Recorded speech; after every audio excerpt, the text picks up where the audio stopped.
It is good to come together for the purpose of co-creating. You're knowing what you are wanting, more or less. You're appreciating the contrast of your environment. Oh yes, especially that. Especially that. You are coming to realize that the contrast or variety from which you choose helps you to decipher and to discern and to come to conclusions, that all of this contrast helps you to focus your desire. And you know that even if you don't speak your desire in words, you usually do, but even if you don't, do you know that whenever you know what you don't want, the equivalent, what you do want, is born from that and is known by source? You just can't be someone living life and sifting through life, observing and having experiences without constant preferences being born. And those preferences that are born, they are the leading edge. They are the furthest most creation, because just to want it is a creation of it. Do you get that? Just to want it sends it forth from you vibrationally. And it is so significant that you are here willing to dive into the contrast and give birth to the desire, and give birth to those desires, that when a desire emanates from you vibrationally, the larger part of you embraces it and literally, vibrationally becomes it.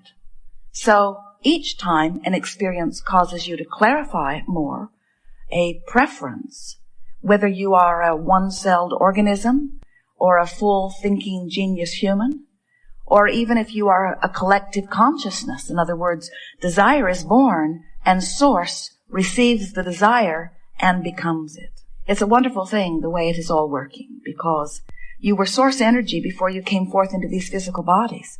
Many of you realize that. You refer to that place from which you have come as source often. You think of that non-physical part of you as your soul. But we want you to understand the picture in a fuller sense. We want you to know that, yes, of course, you were non-physical energy before you were the personality that you know as you in this physical body. But even though a part of your consciousness has come forth into this physical body, there is a larger non-physical part of you still non-physically focused. And it doesn't matter whether you call it soul or source. We refer to it most often as your inner being. That vibrational part of you, that solely vibrational part of you, is vibrationally available to you at all times. So here you are in your physical body, also a vibrational being, although you often don't think of yourselves as vibrational. Now you are here so fully functioning as physical beings.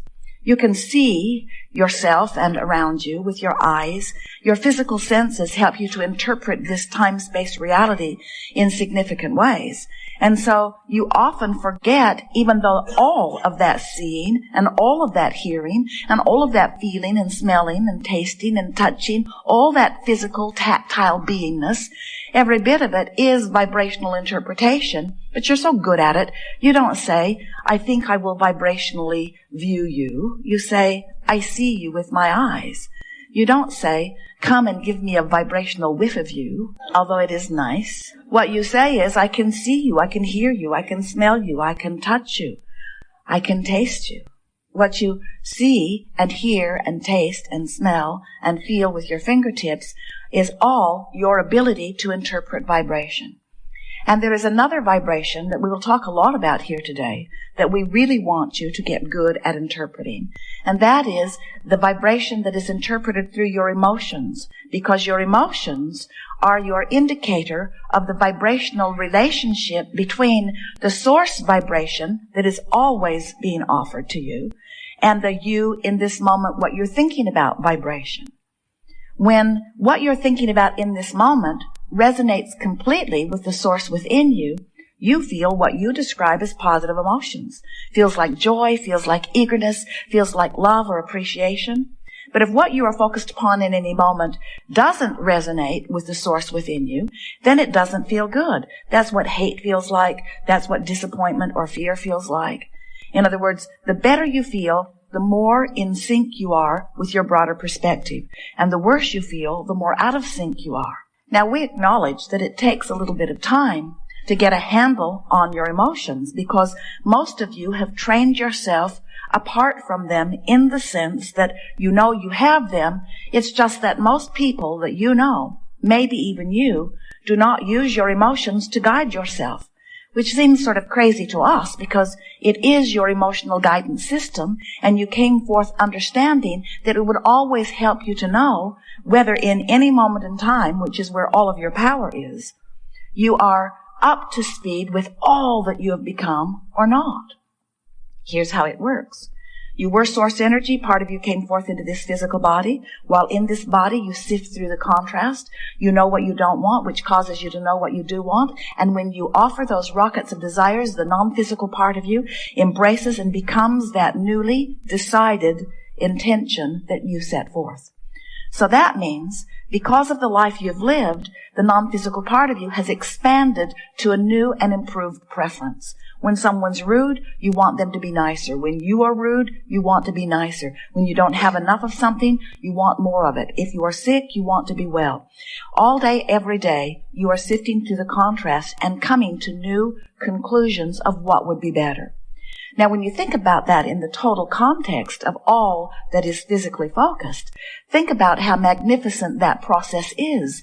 That you, out here on the leading edge, who are selfishly, because you can't see or experience other than through the lens of self, as you are having your exposure to life, you are coming to improved preferences. And the source within you is saying, you should know, you're out there on the leading edge, you should know what would be better for you right here and now.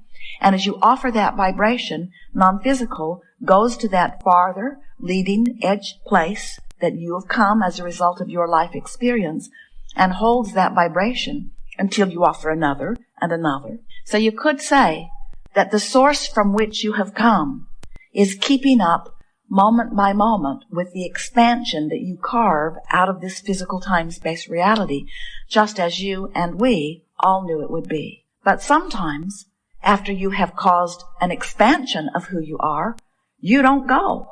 You don't take the expansion. In other words, if you are sick and you ask for greater wellness, your inner being actually becomes, we're not kidding you at all about this, becomes weller vibrationally than that part of you was before the physical part of you got sick.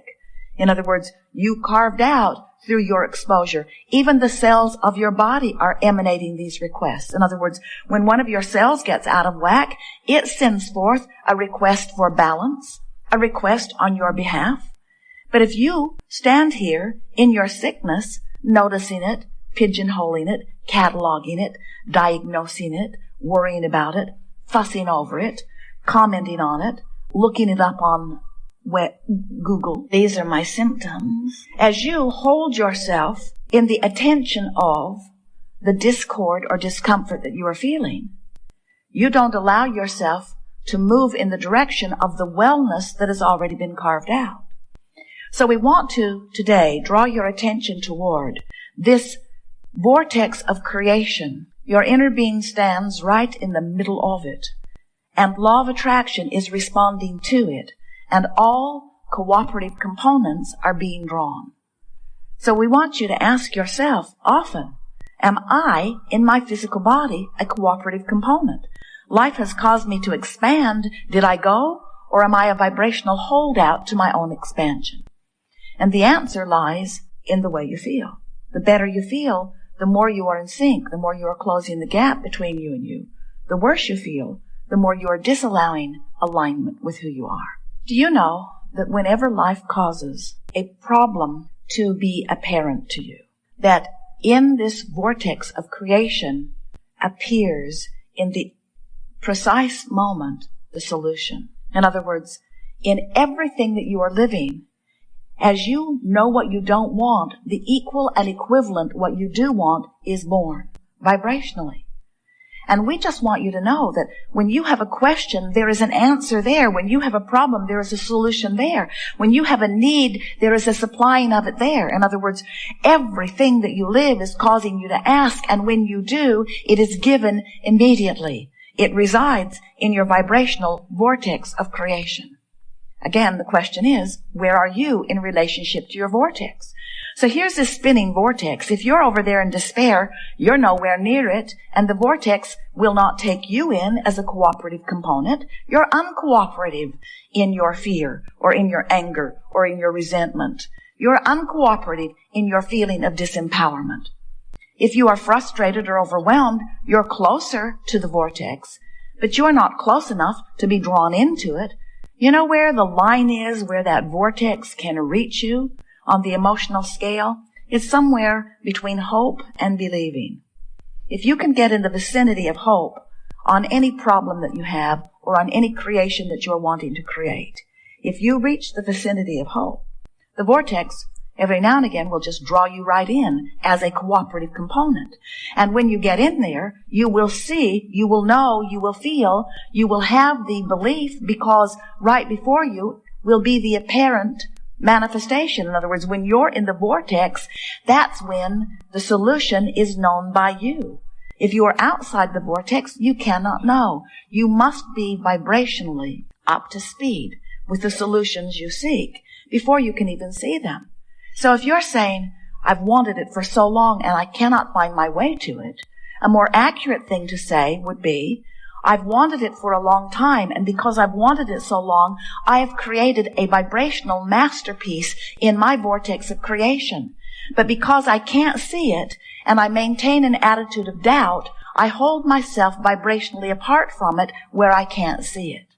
So actually what you're saying, if you really want to be accurate, is, I can't see it because I keep saying that I can't see it. I can't find it because I keep feeling that I can't find it.